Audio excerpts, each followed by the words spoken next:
Ajrout, Oui, c'est ça. Ajrout, c'est ça. Donc je m'excuse. Donc sans trop tarder, donc je passe la parole à Monsieur Aoun Omar de l'université de Khamis Meliana, mais qui est du laboratoire aussi, toujours de Béjaïa. Bismillah ar-Rahman ar-Rahim. Donc avant de commencer, je tiens à remercier Mademoiselle Al-Jaroud, tout d'abord pour le manuscrit, parce que donc j'ai fait c'est-à-dire l'examination préliminaire concernant le manuscrit, le contenu de ces travaux de thèse, aussi toujours dans les appréciations concernant l'exposé qui était bien clair, bien mené. Donc il a réussi d'exposer tout un travail, comme il a dit tout à l'heure mon collègue, donc Farid Hamoun, un travail de deux thèses, on peut dire un travail de deux thèses en moyenne de 40 minutes, pas un exposé très clair. Et à l'occasion, je profite aussi de l'occasion de remercier les deux encadreurs qui vous ont bien épaulé. Il y a le professeur Madani et le professeur Marzouk, afin d'aboutir à un travail d'origine, c'est-à-dire un travail d'origine qui entre dans l'actualité de recherche. Donc, mademoiselle a travaillé sur une thématique d'origine, une thématique qui porte sur la valorisation d'une plante qui a été négligée depuis des siècles au niveau local. Comme il a essayé donc de jumeler ce travail avec une étude purement écologique, traitement des eaux, il a utilisé donc des raquettes d'Opinia ficus pour le traitement des eaux. Donc il y a un intérêt biotechnologique et un intérêt écologique. Moi, je commence tout d'abord par quelques questions d'ordre général concernant l'originalité du travail. D'accord? La question que je voulais savoir, ici vous avez mentionné au départ que l'objectif principal, d'après les diapos, porte sur l'analyse, la décontamination des eaux usées. La question que je voulais vous poser, est-ce que vous avez pensé c'est-à-dire à utiliser, à appliquer ce procédé dans les traitements des eaux potables, au niveau des barrages par exemple? Parce que dans la bibliographie, vous avez parlé sur c'est-à-dire la décontamination. Il y a vous avez rentré l'aspect toxicologique, les fissures de la santé humaine et tout. Non, on n'a pas testé. Avant de commencer le projet, on avait testé une eau d'effluent de Civital. Avec les électrodes qu'on avait donc, en 2012 d'ailleurs, ça n'a pas donné c'est-à-dire un bon résultat d'élimination d'efficacité. C'est-à-dire la raquette en association avec le procédé n'avait pas donné un très bon résultat. Donc maintenant c'est-à-dire qu'on a changé les électrodes, on les a remplacées par des électrodes avec des dimensions beaucoup plus importantes. Pourquoi pas, ça reste à tester, c'est-à-dire ça fait partie des projets futurs.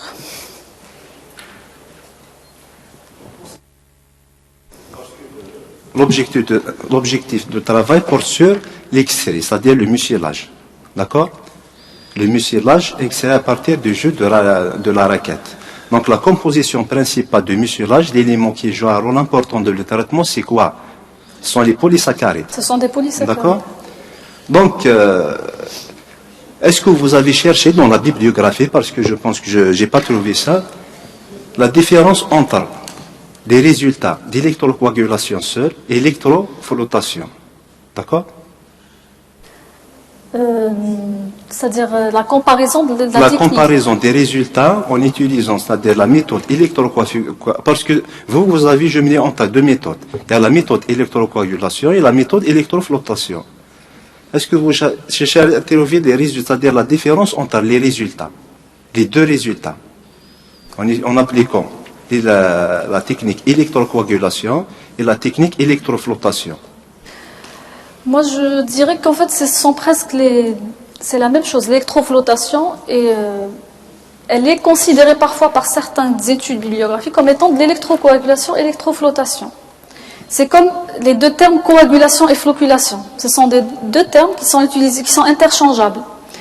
Parce que dans la coagulation, il faut ajouter un composé chimique qui va déstabiliser donc les colloïdes. Dans l'électroflottation, Non, bon, là je parle de la flocculation, pardon. Donc dans la flocculation, il faut ajouter le paramètre agitation pour permettre l'agrégation des flocculants déstabilisés, des colloïdes déstabilisés. Ah.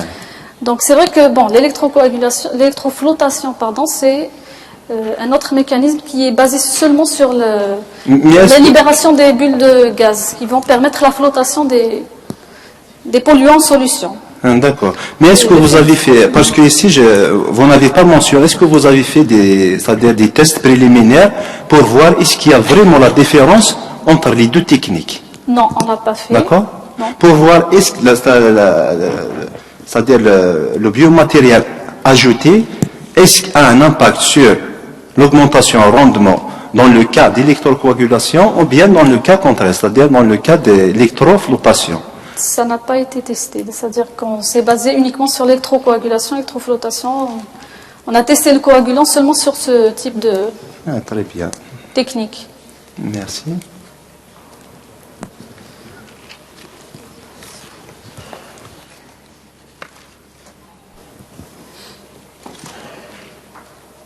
C'est-à-dire toujours dans ce contexte, lorsqu'on ajoute un extrait de plante, c'est une matrice très complexe pour le traitement des ondes, d'accord? Donc, est-ce que l'extrait de la plante ajoutée joue un rôle sur l'augmentation de certains paramètres essentiels dans les traitements de l'eau, comme par exemple la DBO, la demande biologique en oxygène, ou bien la demande chimique en oxygène? Ce sont des paramètres donc essentiels pour apprécier ou bien pour voir la qualité de l'eau. Est-ce que la joue, parce que la matrice alimentaire contient des pigments, contient tellement de substances, c'est une matrice complexe, a un effet sur l'augmentation de ces paramètres ou bien contraire? Généralement, puisque le biomatériel ajouté améliore le rendement de la technique, il va avoir un effet, il va réduire ces paramètres-là, comme la DBO par exemple, et la DCO. La DBO surtout. Et à la réduction de la DCO? Organique. Oui, généralement, ça réduit et la DBO et la DCO. Ça dépend le type d'effluent qui est traité. Parce que vous avez parlé quoi? Vous avez parlé des avantages concernant l'utilisation de biomatériaux. Il est biodégradable, donc la dégradation ne donne pas des substances toxiques. Oui. Je pense dans la page... Chapitre 1 peut-être. Dans la page 72, avantages et les inconvénients du procédé. D'accord? Oui. Mais pour mieux comprendre, c'est-à-dire les avantages d'un biomatériel utilisé, et pour voir aussi, est-ce que vraiment la dégradation d'un biomatériel, est-ce que vous avez effectué des analyses? Par exemple, des analyses toxicologiques, c'est-à-dire le dosage après et avant, de dosage des métaux lourds par exemple, avant et après de l'ajout de biomatériel. Le chapitre 4 concerne donc l'élimination du cuivre. C'est dans cette partie-là qu'on a testé, c'est-à-dire mesuré Mais vous n'avez pas parlé... la diminution de la concentration du cuivre tout au long du procédé. À part ça, c'est-à-dire d'autres tests, on n'a pas fait de... Là, vous n'avez pas comparé entre les deux, par exemple, avec 2 ou 3 métaux lourds, par exemple, le cuivre, l'arsenic ou bien les contaminants. On sait juste le travail pour voir est-ce qu'il y a vraiment... au cuivre. Est-ce que le poids moléculaire agit sur donc Non, donc on a juste... en fait, lorsque j'étais partie en stage, le but c'était de varier, de voir l'effet sur différents métaux. Vu qu'on n'avait pas, c'est-à-dire assez de temps pour tester tous les types de métaux et que ça avait marché sur le cuivre, donc je suis restée, j'ai terminé les expériences, ou bien les expérimentations sur uniquement le cuivre. D'accord. Parce qu'il est très important de comparer entre les différents, c'est-à-dire atomes à différents poids atomiques, moléculaires, pour voir est-ce que l'effet de filtration, l'élimination des polluants, soit par filtration ou par décontation. Décontation, oui.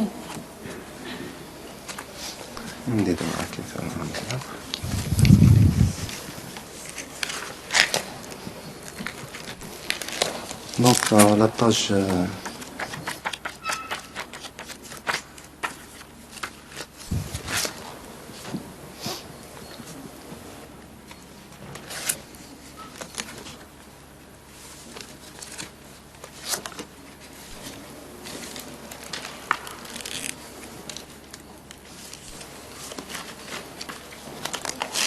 نكمل procédé.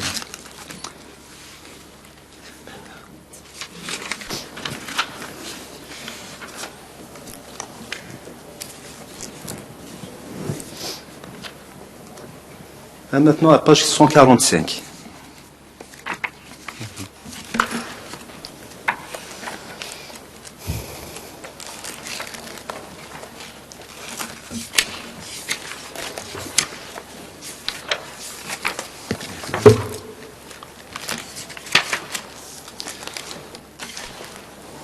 Donc dans la page 145, c'est-à-dire c'est la même chose en page 148, vous allez présenter les photos concernant la caractérisation du mucilage. D'accord? Les photos prises après analyse de MEB, microscope électronique à balayage.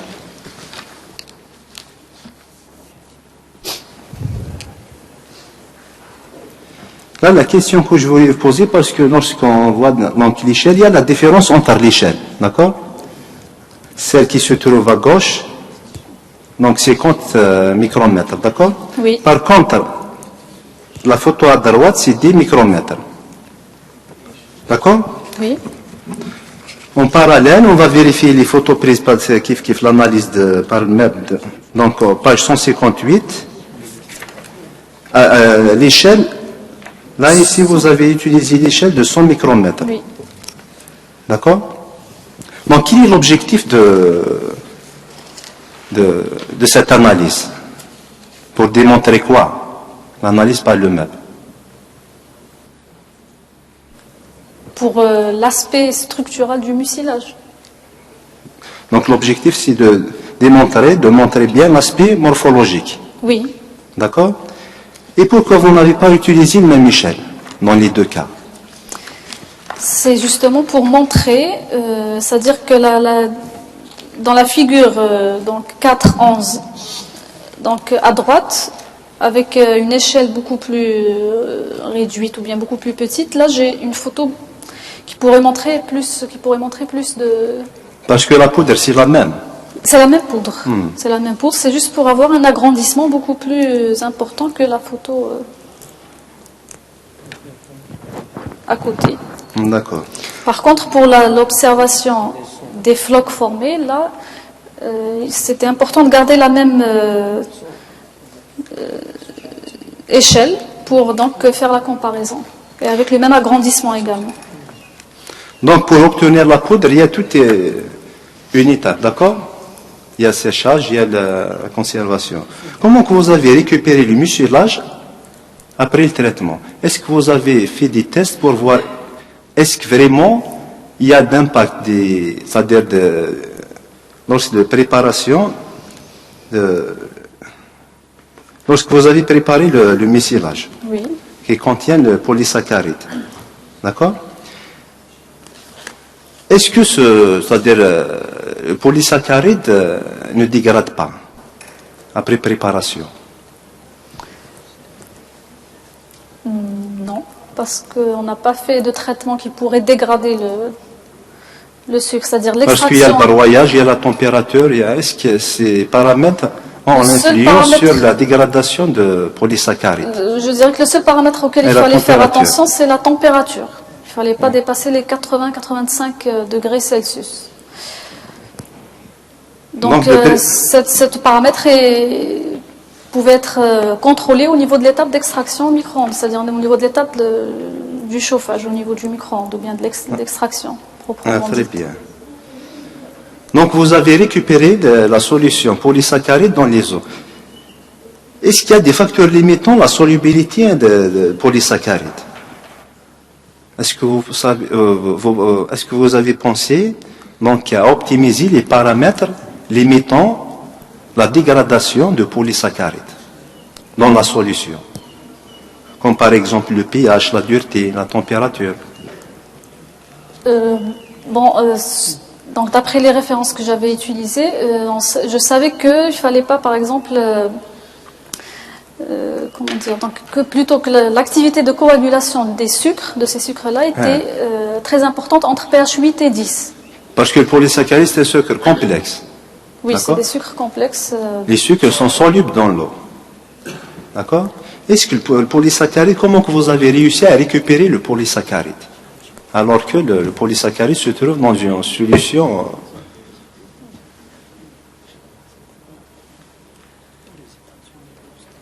Par le solvant déjà bon, Ouais. puis choisi, par le protocole d'extraction qui permet d'extraire donc le mucilage. Il y a ces polysaccharides.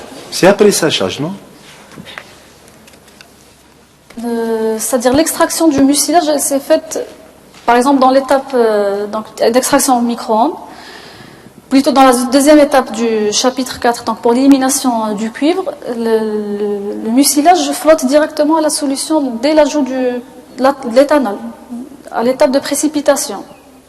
Ce n'est qu'après lyophilisation qu'il est transformé en poudre, que les sucres sont lyophilisés, donc pour conservation, et transformés en séchés.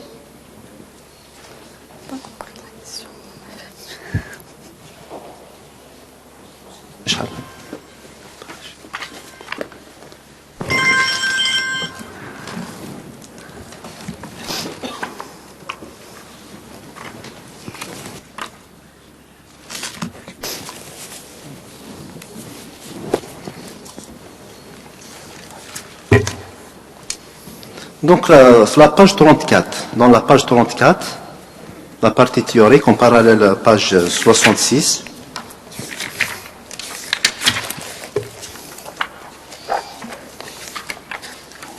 donc vous avez détaillé l'objectif, c'est-à-dire mentionner les opinions évoquées dans la bibliographie concernant l'élimination des polluants comme le plomb.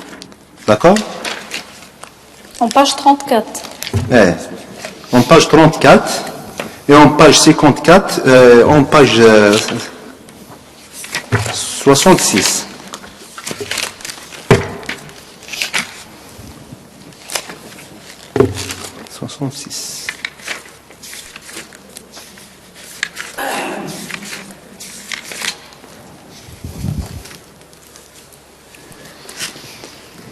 Donc en page 34, là vous avez donc évoqué les opinions de la bibliographie concernant le mécanisme de coagulation, floculation, et dans le paragraphe, donc troisième paragraphe, Oui. concernant c'est-à-dire l'élimination de plomb, là, il y a l'acide important, c'est-à-dire l'acide organique important, c'est le polygalacturonique. D'accord? Oui. Quel est le rôle de l'acide polygalacturonique c'est-à-dire des acides généraux dans le procédé d'élimination de... C'est le sucre des métaux. qui fait la coagulation, justement. L'action de coagulation est attribuée principalement à l'acide polygalacturonique, puisqu'il est riche en donc, groupe carboxylique, Hein? en groupe hydroxyle, en groupe carbonyle également. Donc ce sont ces groupements qui peuvent être déprotonés. Ayant ensuite des charges négatives, ils peuvent faire des interactions avec les polluants Ah, très bien. en solution. Donc, en passant directement le procédé c'est-à-dire le principe de procédé d'élimination, en page 54. D'accord? Oui. Là, le schéma montrant le mécanisme réactionnel durant le procédé. Électrocoagulation, électroflottation. D'accord? Donc ici, vous avez mentionné ce qui se passe à l'échelle pilote. D'accord? À l'échelle pilote, donc vous pouvez contrôler, il y a toutes c'est-à-dire les conditions d'utilisation, les conditions de traitement, vous pouvez les contrôler, comme la température, le pH. D'accord? Oui. Supposons que vous êtes en train de monter tout un projet au niveau industriel. D'accord? À l'air libre, non? Dans ce cas, comment peut-on, par exemple, contrôler les principaux paramètres qui ont une influence sur la qualité de l'eau? C'est-à-dire les facteurs qui peuvent donc changer la qualité de l'eau. Exemple, la pluie acide, il y a donc la pollution atmosphérique après précipitation. En faisant des tests, tout simplement, c'est-à-dire correspondant à chaque type d'analyse ou bien à chaque type, ça dépend ce qu'on veut faire comme ce qu'on veut analyser comme élément. Parce que dans ce cas, il faut prendre en considération même, c'est-à-dire la masse de l'échantillon à utiliser, d'accord. La poudre, est-ce que le volume ou bien la poudre, dans ce cas, quel est, c'est-à-dire l'échantillon qui nous semble, c'est-à-dire le plus adéquat à l'échelle industrielle, est-ce que c'est le jeu ou bien c'est la poudre? C'est la poudre pour des avantages que, par exemple, j'ai cités au niveau de la présentation, puisqu'elle peut être facilement conservée. Dans un test effectué et montré en chapitre 4, on montre que la poudre est efficace pour l'élimination de la turbidité avec une dose 3 fois moindre que celle du jus, puisque c'est le principe actif. Donc logiquement, elle a été beaucoup plus efficace que le jus. Et donc c'est l'extrait qui est beaucoup plus adapté à l'application industrielle.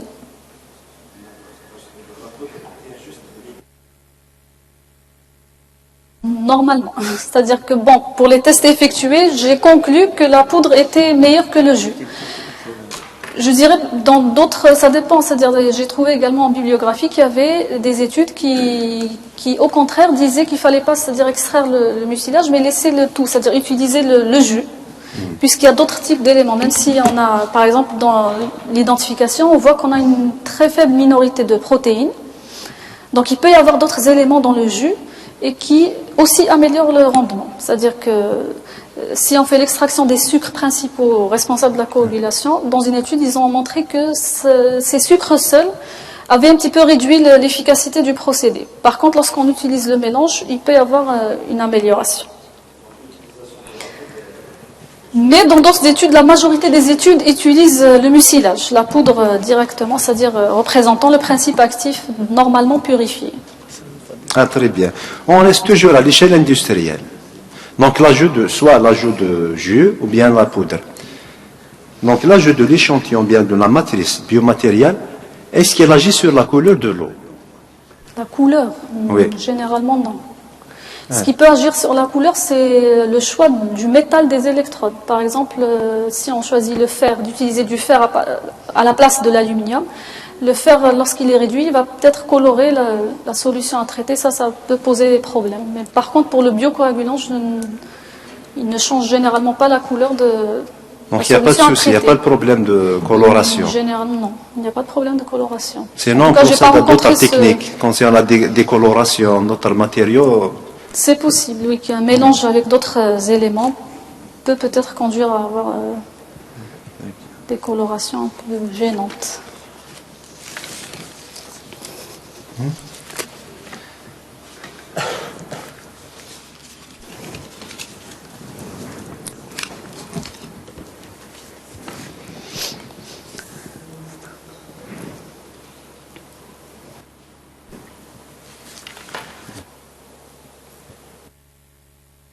De voir ensemble les diapos concernant les résultats d'élimination du cuivre. La diapo 20. D'accord?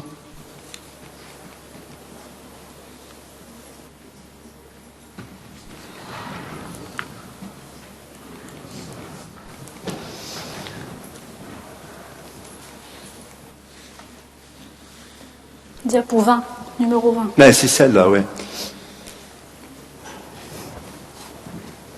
Donc, les résultats de l'élimination du cuivre en fonction du temps. La turbidité, non? La turbidité. La turbidité. Là, je vois est-ce qu'il y a vraiment une différence après 20 minutes entre la méthode conventionnelle et la méthode optimisée? Optimisée. C'est-à-dire que... À partir de 25, 30 jusqu'à 35 minutes. Donc, comment peut-on interpréter ces deux graphes? C'est-à-dire que l'efficacité, elle est en dessous de 20 minutes en général. C'est là où on voit une différence significative entre les deux. Même si, à la fin, c'est vrai qu'on peut avoir des résultats qui sont plus ou moins identiques, mais ces résultats, quand même, montrent un important gain de temps. Si j'ai une différence donc importante à 10 minutes, par exemple, je peux arrêter le traitement à ce moment-là et ne pas perdre de l'énergie à traiter à consommer plus de, c'est-à-dire L'avantage, il y a le gain de taux. Il y a aussi, c'est-à-dire la minimisation. On minimise l'énergie spécifique. oui, automatiquement. L'énergie de consommation, pardon. Oui. Très bien. Si on arrête, donc, si on fait un court traitement, automatiquement, on consomme moins d'énergie, moins de courant électrique, bien moins D'accord. d'électricité. Donc, toujours dans le cas d'élimination du cuivre, diapo numéro 26. 26. Oui.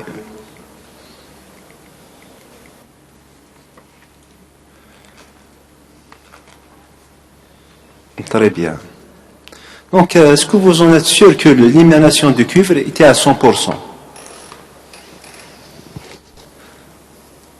L'interprétation des 100%, bien c'est-à-dire la valeur de 100%, a été déduite par rapport aux doses donc mesurées par spectroscopie d'absorption atomique. C'est-à-dire la valeur la plus faible était égale à 0,85 microgrammes par litre.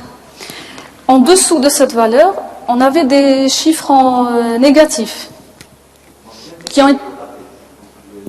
C'est-à-dire que ces chiffres négatifs ont été considérés automatiquement comme des 100%. C'est-à-dire des doses comment dire, égales à zéro. Donc on avait 100% d'élimination du cuivre. Vous avez vérifié ça avec des solutions modèles, non?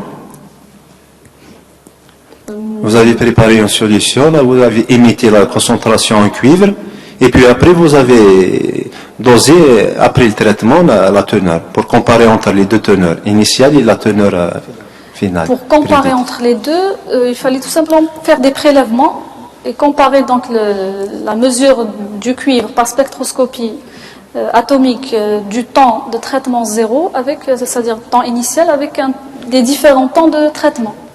On n'a pas utilisé de solution modèle, c'est-à-dire que la mesure a été faite directement à partir du spectre d'absorption atomique, avec à chaque fois, bien sûr, une courbe d'étalonnage avant la prise des mesures. Parce que dans ce cas, je pense qu'il est très intéressant de mentionner l'erreur relative, c'est-à-dire le dosage après et avant, les résultats avant le traitement et après le traitement. D'accord? Les résultats avant traitement, justement, sont ceux du temps zéro.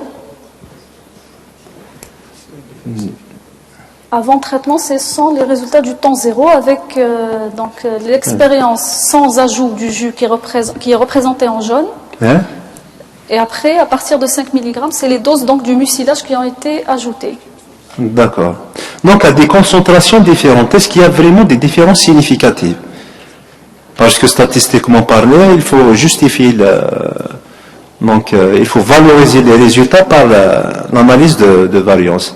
Et si je ne vois pas l'analyse de variance, est-ce qu'il y a vraiment une différence significative entre les concentrations? Parce que si on prend les trois premières concentrations, donc 20, 50 et 30 mg, Oui. là vous voyez les courbes sont superposées. Donc est-ce qu'il y a vraiment une différence significative à ces trois concentrations? Surtout les concentrations 20, 30 et 50. À partir de 15 ou bien de 20 minutes, c'est vrai qu'on ne voit pas de différence significative entre les doses, c'est-à-dire élevées, du mucilage. Par contre, au tout début du temps de traitement, entre 0 jusqu'à même 20 minutes ou 25, là on voit bien les différences. Avec 30 mg par litre, par exemple, même avant le lancement du procédé, on a déjà presque 97% d'élimination du cuivre. Ça, c'est certainement dû au groupement hydroxyle du mucilage qui interagissent avec la forme soluble du cuivre, en général. Donc, qu'est-ce que vous avez déduit à partir de c'est-à-dire l'impact de pH dans ce cas-là? Est-ce qu'il agit vraiment sur l'élimination ou bien l'augmentation, c'est-à-dire l'augmentation et la diminution de pH? En fait, pendant les manips de variation des concentrations du mucilage, le pH de la solution a été suivi en même temps. Quel est le pH optimum pour le bon résultat, pour avoir un bon résultat? C'est-à-dire le but, c'est pas d'optimiser le pH, mais c'est de voir comment, en faisant cette mesure-là, justement, on a observé qu'on avait des chutes donc assez importantes en ajoutant qui étaient proportionnelles à la concentration du mucilage. Très bien. Le but n'est pas d'optimiser le pH, mais en fait, je dirais que ce suivi, il se fait automatiquement. Et c'est-à-dire par surprise ou bien de façon anodine, là on voit que finalement, tiens, il y a une chute du pH qui est accentuée par le mucilage. Donc on s'est dit que ce mucilage, il interagissait directement aussi avec les groupements hydroxyles, qui sont directement libérés dès le lancement du courant électrique. En revenant au principe de la méthode que vous avez exposée concernant le traitement des eaux, Oui. donc vous avez mentionné que la méthode il est très utile, d'accord? L'utilisation, c'est-à-dire l'utilisation de biomatériel, il est très utile pour le traitement de eau. Oui. Et puis après, vous avez effectué juste des tests, la caractérisation des polysaccharides de mucilage, sûrement pour la décontamination. Est-ce que les mucilages ont un rôle sur l'absorption des contaminants? Oui. Le mécanisme connu ou bien cité en bibliographie est le mécanisme d'absorption avec les polluants. Donc la question que je voulais poser concernant les tests, est-ce que vous avez pensé à faire des tests pour la décoloration des eaux? Oui, on a fait des tests préliminaires sur la décoloration pour l'élimination d'un colorant qui est le rouge nilosant. Bon, c'est une partie du travail qui n'a pas été donc montrée dans Google. Et vous n'avez pas mentionné dans le manuscrit, non? Oui, elle n'a pas été mentionnée dans le manuscrit. Parce que c'est une étape très importante. C'est un travail qui va à venir, disons que qu'il les est en train sont d'être préparé pour, c'est-à-dire pour des publications à venir, si je puis dire. Vu qu'on avait assez de résultats, donc je ne voulais pas tout, c'est-à-dire charger le manuscrit. Très bien.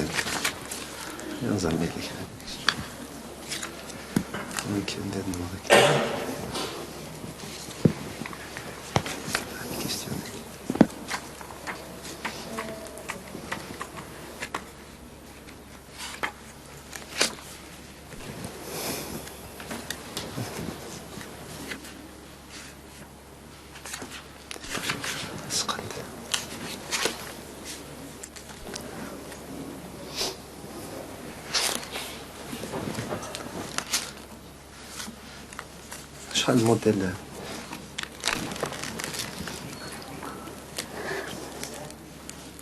Est-ce que je peux avoir la diapo là où vous avez présenté le modèle mathématique, résultat de plan d'expérience, d'accord, concernant l'optimisation du jeu de la raquette, l'équation mathématique. Donc l'équation mathématique, il y a le premier paramètre x1, c'est la concentration en jeu. Le deuxième, c'est le pH. C'est le pH, pardon. D'accord. Oui. Le troisième, c'est la conductivité. Oui. Donc parmi ces trois paramètres, qui est le facteur essentiel qui agit sur la réponse? La conductivité est le paramètre le plus influent, suivi par le pH, ensuite suivi par la concentration du jus. Comment on peut justifier ça à partir du modèle mathématique? Selon les coefficients de régression pour chaque type de paramètre. Parce qu'ici, on voit que l'interaction entre le premier paramètre, x1, donc la concentration, et la conductivité, oui, sont des deux paramètres qui agissent plus sur la réponse, non? Pour le paramètre jus, là, la valeur elle est négative. Donc ça va avoir un effet négatif sur je parle de l'effet linéaire. D'accord. Quelles sont les valeurs maximales et minimales des paramètres? Vous avez effectué une table d'expérience, une matrice d'expérience? Oui, donc l'étude préliminaire a montré des niveaux, moins 1 et plus 1, correspondant à ces chiffres-là pour chaque type de paramètre. Donc de 0,01, 0,02 pour le jus, 7 à 9 approximativement pour le pH et 2 à 3,4 millisiemens par centimètre pour la conductivité.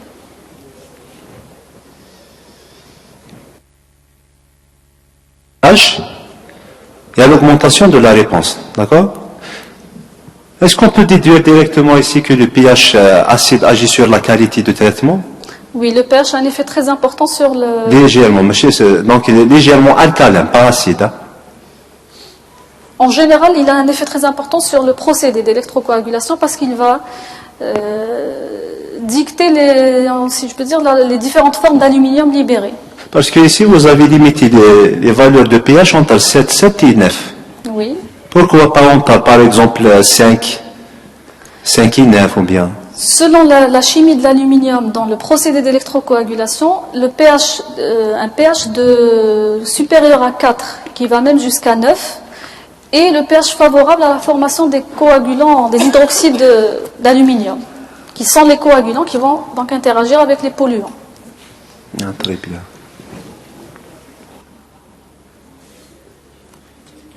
Donc en dessous ou en delà c'est-à-dire à des pH inférieurs de 4 ou supérieurs à 10, on a une efficacité moindre de l'électrocoagulation en général. Je parle pas, c'est-à-dire sans ajouter le coagulant, le biocoagulant.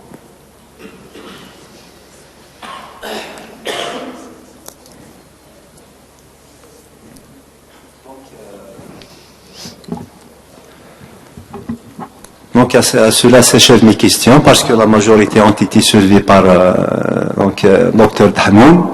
Je vais essayer de laisser quelques remarques à Madame Boulkbesh. Donc je vous remercie encore une fois pour le travail que vous avez mené et je vous souhaite une réussite dans votre vie professionnelle, dans votre vie privée. Merci. Et merci pour l'invitation. Merci de m'avoir pensé à m'inviter à partager cet instant scientifique avec mes enseignants, mes anciens, mes collègues. Et je redonne la parole, Monsieur le Président. Merci.